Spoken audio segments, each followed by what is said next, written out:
Hello guys, कैसे हैं आप। Welcome back to YouTube channel RC Agrahari classes. आज हम टीजीटी पीजीटी के लिए बहुत ही इंपॉर्टेंट टॉपिक विलियम शेक्सपियर पर डिस्कशन करेंगे।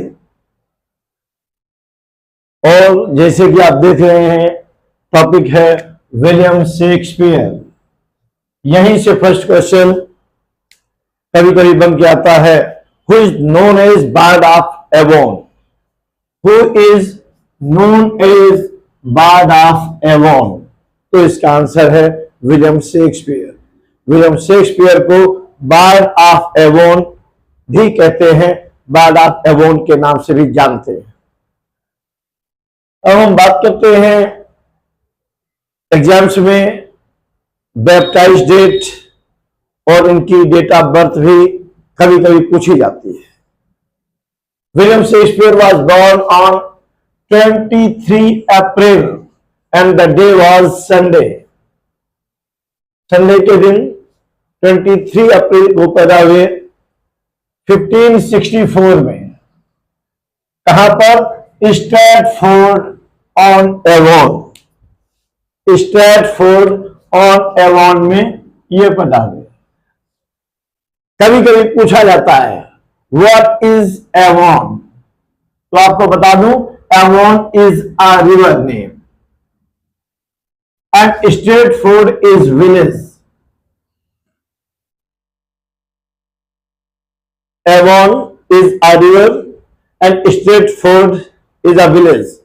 एवोन नदी के किनारे बसा हुआ स्ट्रैटफोर्ड विलेज था, जहां पर विलियम शेक्सपियर 23 अप्रैल दिन संडे को पैदा हुए थे।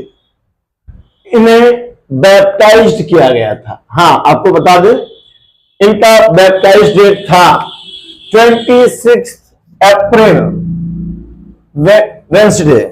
बैप्टाइज डेट जिस दिन पैदा होने के बाद बच्चों का नामांकन कराते हैं हम लोग नगर निगम में, गांव में, ग्राम प्रधान के रजिस्टर में बच्चों का रजिस्टर कराते हैं। तो इनका बैप्टिज्म 26 अप्रैल वेंसडे को हुआ। पर्टिकुलर कहां पर? तो आप देख रहे हैं होली ट्रिनिटी चर्च में इनका बैप्टिज्म हुआ। 26 अप्रैल को हुआ और वेंसडे वो दिन था। चूंकि लिखित डेट मानी जाती है, तो जब भी पूछा जाता है कि इनका बर्थ कब हुआ, तो 26 अप्रैल बताना चाहिए। 23 को ये पैदा हुए थे, 26 को बैप्टिज्म है, क्योंकि जब सरकारी कागज में जो भी डेट लिख दिया जाता है वही डेट ऑफ बर्थ माना जाता है। आपको ये भी बता दें, स्ट्रैटफोर्ड कभी कभी आता है, ये इंग्लैंड के किस काउंटी में पैदा हुए, तो वो काउंटी है वॉर्विकशायर। इंग्लैंड के वॉर्विकशायर काउंटी टाउन में ये पैदा हुए थे। स्ट्रैटफोर्ड विलेज था, एवोन रिवर है, वॉर्विकशायर ये काउंटी टाउन है।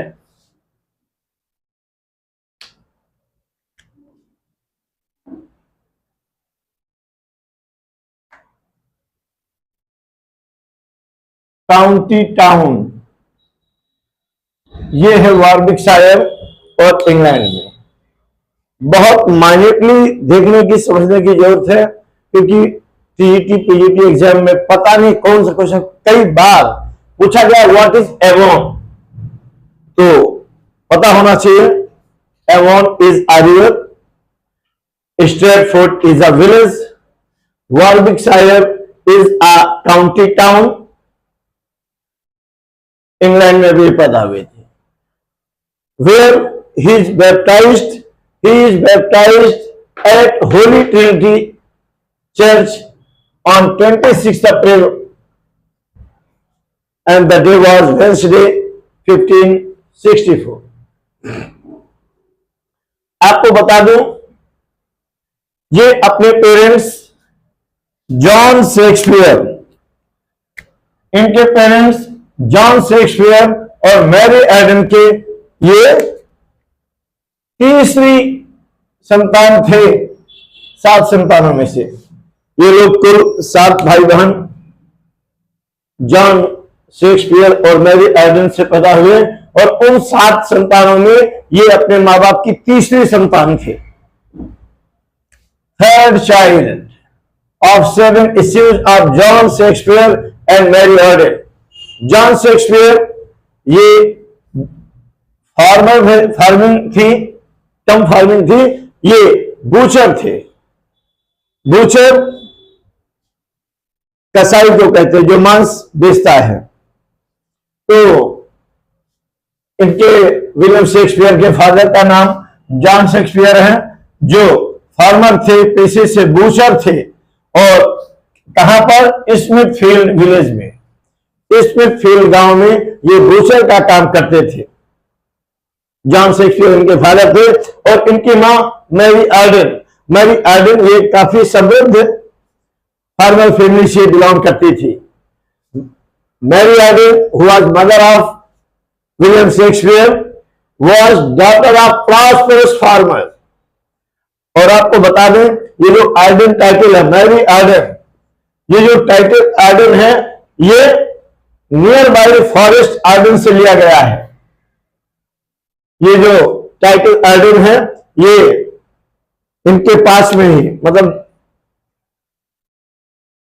मैरी आर्डन जिस गांव की थी, उसी गांव के पास में फॉरेस्ट आर्डन नाम का फॉरेस्ट था, वहीं से ये टाइटल आर्डन लिया गया, जो मैरी आर्डन करेक्ट हुआ।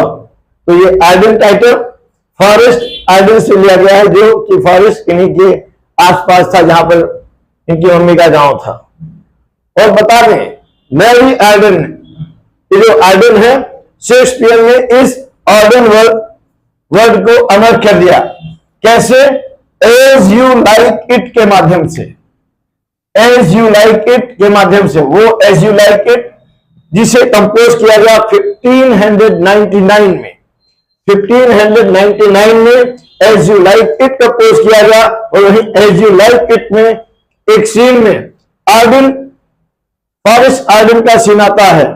तो जब भी लोग एज यू लाइक इट पढ़ेंगे, फॉरेस्ट आर्डन को याद करेंगे, और इस तरीके से, चूंकि बुक्स इमॉर्टल हो जाती हैं, इसलिए ये आर्डन इमॉर्टल हो गया। इनकी मां का टाइटल आर्डन, ये अमर हो गया एज यू लाइक इट के माध्यम से, जिसको विलियम शेक्सपियर ने 1599 में कंपोज किया था। इनकी स्कूलिंग हुई थी एट ग्रामर स्कूल स्ट्रैटफोर्ड में ही। At grammar school of Stratford में ही इनका स्कूलिंग हुआ था। और आपको बता दें, जब ये 14 ईयर के थे, 1578 को इन्होंने देखा था अपने फादर को बैंकरप्ट होते हुए, दिवालिया होते हुए।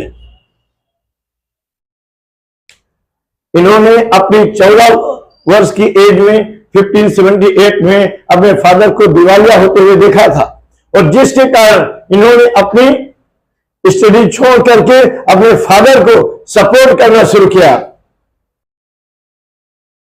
हम बार्ड ऑफ एवोन यानी कि विलियम शेक्सपियर की चर्चा कर रहे थे, और इस समय हम लोग जान रहे हैं who was spouse of William Shakespeare. Spouse means wife होता है। Who was wife of William Shakespeare? Then we should know. Then Anne Hathaway.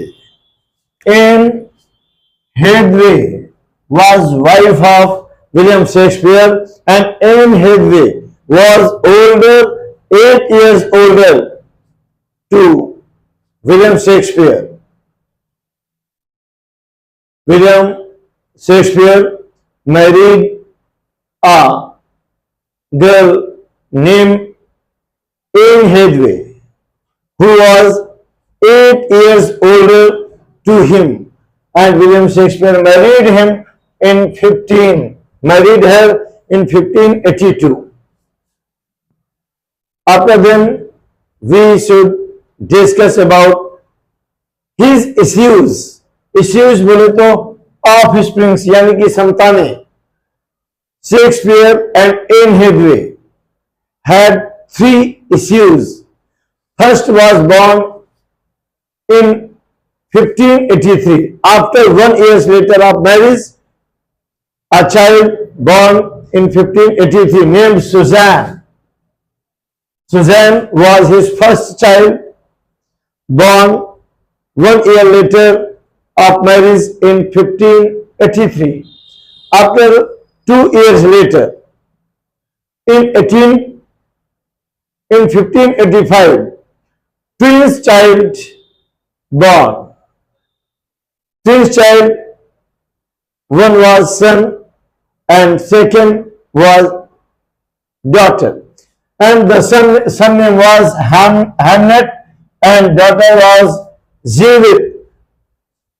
The both two were twins. ये twins थे, who was born in 1585 after the birth of Suzanne.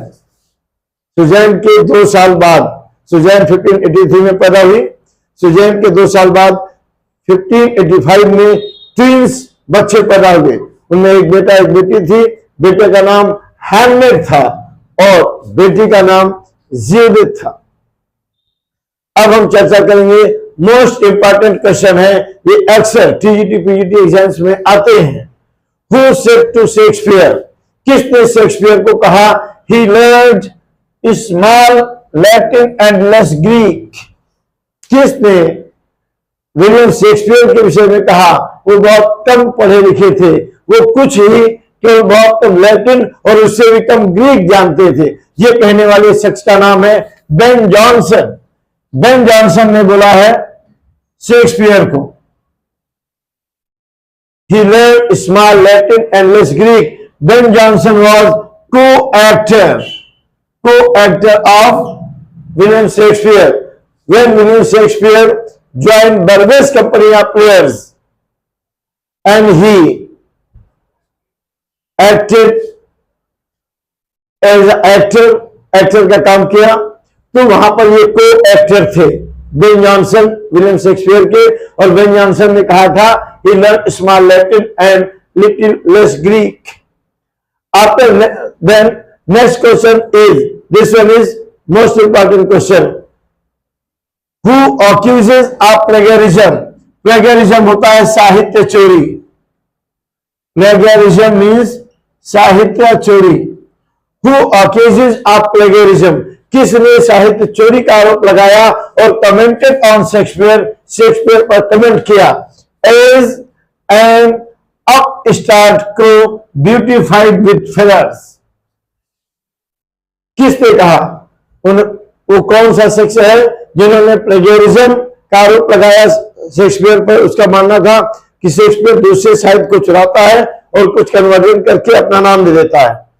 तो plagiarism का आरोप लगाने वाले शख्स थे रॉबर्ट ग्रीन।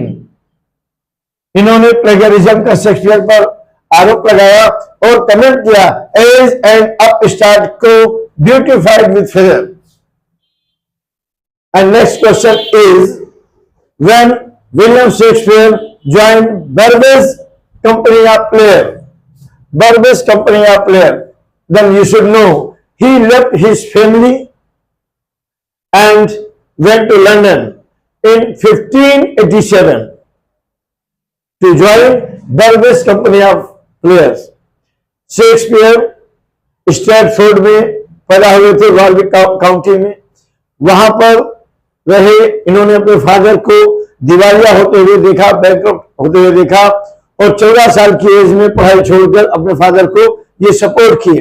उसके बाद अपने फैमिली को सपोर्ट करने के लिए, पैसा कमाने के लिए ये अपनी फैमिली को छोड़कर लंदन चले गए और वहां पर बर्बेज कंपनी ऑफ प्लेयर्स को ज्वाइन किया।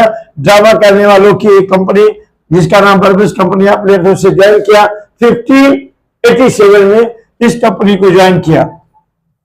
और बता दें, ये भी बहुत ही इंपॉर्टेंट क्वेश्चन है, who accuses Shakespeare for deer poaching या पोकिंग डियर्स? ये पोकिंग में चुराना होता है। किसने शेक्सपियर पर डियर के चुराने का, हिरण के चुराने का आरोप लगाया। तो ऐसा आरोप लगाने वाले सर थॉमस लूसी रहे। Sir Thomas Lucy who accuses William Shakespeare for poking a deer, deer चुराने का आरोप लगाने वाले थे सर थॉमस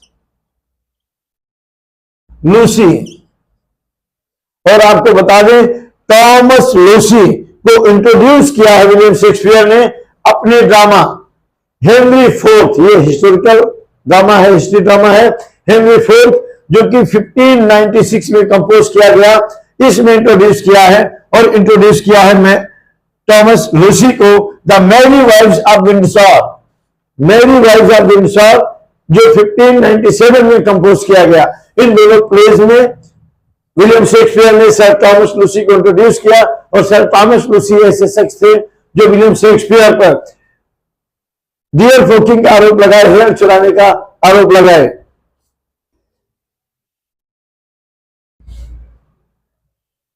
नेक्स्ट क्वेश्चन होता है which period was greatest Shakespeare's literary activity, या which period was most prosperous literary activity period of Shakespeare. Which period was most prosperous for literary activity of Shakespeare. Shakespeare का सबसे prosperous, सबसे greatest literary activity का period कौन सा था? तो जी, वो पीरियड था 1587 टू 1611। इसी पीरियड में शेक्सपियर ने ग्रेट ट्रेजेडीज, ग्रेट कॉमेडीज वगैरह दिया। Great tragedies, Julius Caesar, Hamlet, Macbeth, King Lear जैसे ग्रेट ट्रेजेडीज दिया इसी पीरियड में। और इसी पीरियड में अच्छी कॉमेडीज और कुछ हिस्ट्री प्लेस दिया। ये बहुत ही शेक्सपियर के करियर का ये गोल्डन एज था, 1587 to 1611. Who says about William Shakespeare, I love the man. Who says William Shakespeare, I love the man and do honor his memory. He was indeed honest and of an open, free nature. And the man was Ben Jonson. The man was Ben Jonson. On which basis Ben Jonson gave such a comment? किस base पर Ben Jonson ने ऐसा comment दिया कि I love the man, I do honour of his memory. मैं उस व्यक्ति को बेहद चाहता हूं, मैं उसकी मेमोरी का सम्मान करता हूं, और वो वास्तव में बहुत ही ऑनेस्ट और बहुत ही ओपन फ्री नेचर का आदमी था। ये कहने वाला शख्स बेन जॉनसन रहे। और वो इसके अर्लिस्ट ड्रामास के बेस पर कहा। कॉमेडी ऑफ एरर, जो कि 1591 से 92 के बीच में कंपोज हुई। Love's Labour's Lost, love labour's lost, जो 1590 में कंपोज किया गया। और the Two Gentlemen of Verona, जो 1591 टू 1592 में कंपोज किया। ये अर्लियर ड्रामास के बेस पर बेन जॉनसन ने कहा था कि I love the man and do honour his memory and he was indeed honest and open free nature.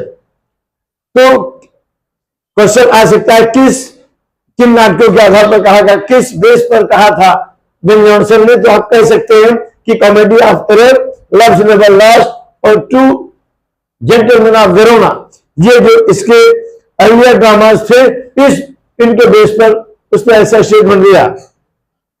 William Shakespeare का फर्स्ट रिवेंज ट्रेजेडी वो था टाइटस एंड्रोनिकस। विलियम शेक्सपियर का फर्स्ट रिवेंज ट्रेजेडी था Titus Andronicus. और आपको हम बता दें, यह भी क्वेश्चन आता है कभी कभी, when William Shakespeare became share holder in globe theatre, वो ग्लोब थिएटर में शेयर होल्डर कब बने? तो आपको बता दें, ग्लोब थिएटर में वो शेयर होल्डर 1595 में शेयर होल्डर बने। और उसके बाद इन्होंने पूरा परचेज कर लिया। विलियम शेक्सपियर ने 1599 में इसको परचेज किया। 1599 में ग्लोब थिएटर के ओनर हो गए, परचेज किया। 1595 में ये इसके शेयर होल्डर हुए थे। ग्लोब थिएटर के शेयर होल्डर विलियम शेक्सपियर बने थे 1595 में, और 1599 में इसके ऑनर हो गए, इसको खरीद लिया। और आपको बता दें, जब Henry fourth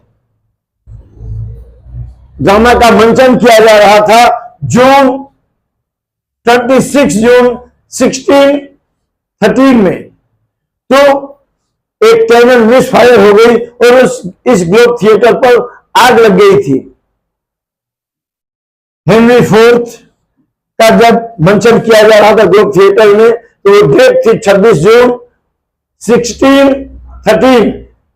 cannon miss fire हुई, एक गोली मिस फायर हुई, और इसके रूफ में, जो इसकी रूफ घास फूस की बनी हुई थी, थेस्ट रूफ थी, वहां पर आग लग गई।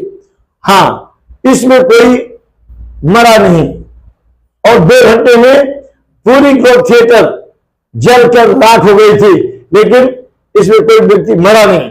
और फिर उसके बाद 1614 में इस ग्लोब थिएटर को रिबिल्ड किया गया। 1614 में इट वाज रिबिल्ट किया गया। और आपको बता दें, जब 1614 में इसे रिबिल्ड किया गया, तो इस ग्लोब थिएटर में 1400 लोग बैठ सकते थे, जबकि ओरिजिनल ग्लोब थिएटर में 3000 लोग बैठ सकते थे।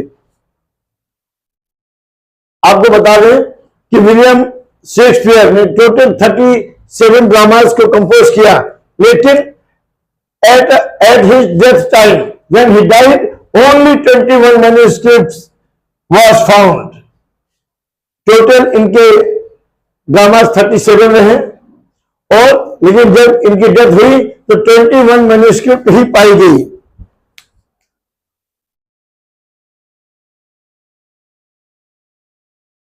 जैसा कि अभी आपको बताया गया, विलियम शेक्सपियर ने टोटल 37 ड्रामास कंपोज किए, और उनके डेथ के समय 21 ड्रामास का ही मैन्युस्क्रिप्ट रहा।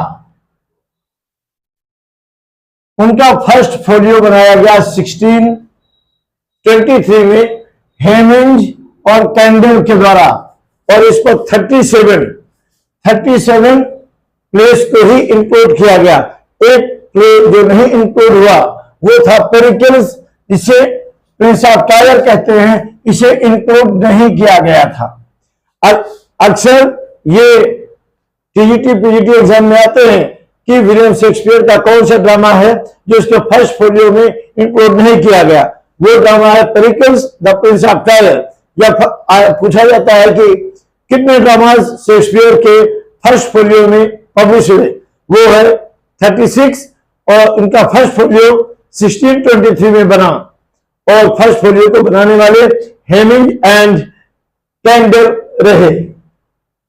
आपको बता दें, विलियम शेक्सपियर का लिटरेरी कैरियर टोटल 24 इयर्स का था, और इस 24 इयर्स के पीरियड को 3 पीरियड्स में डिवाइड किया गया।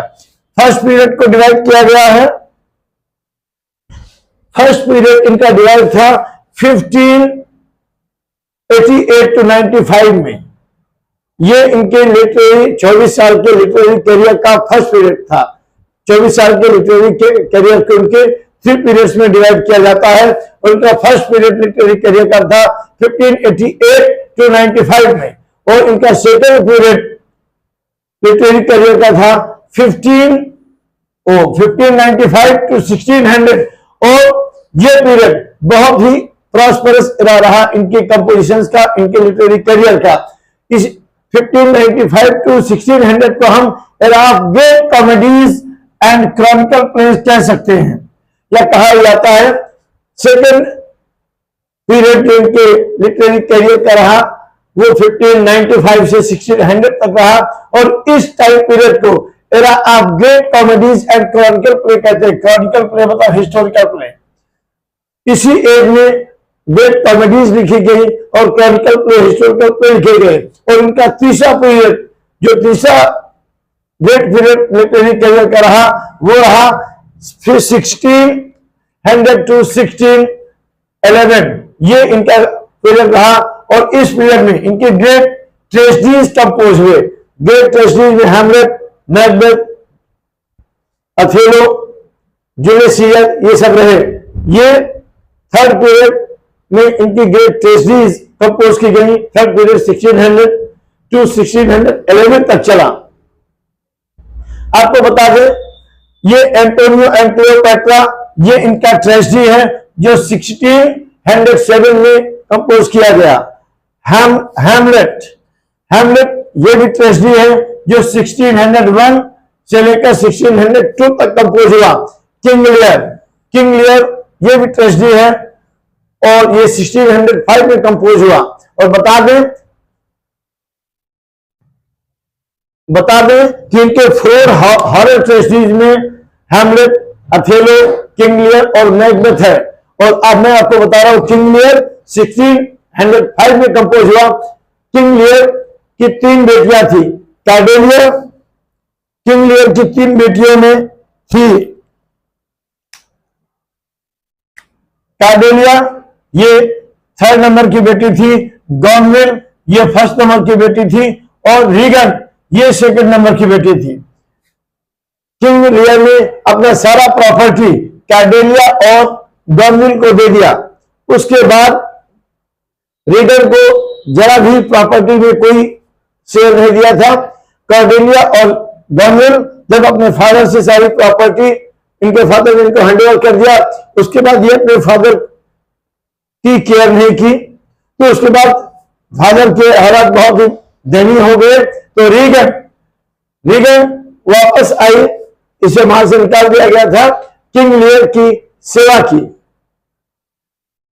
तो कार्डेलिया और गॉनविल इन दोनों में, कार्डेलिया 3rd नंबर की बेटी थी, गॉनविल 1st नंबर की बेटी थी।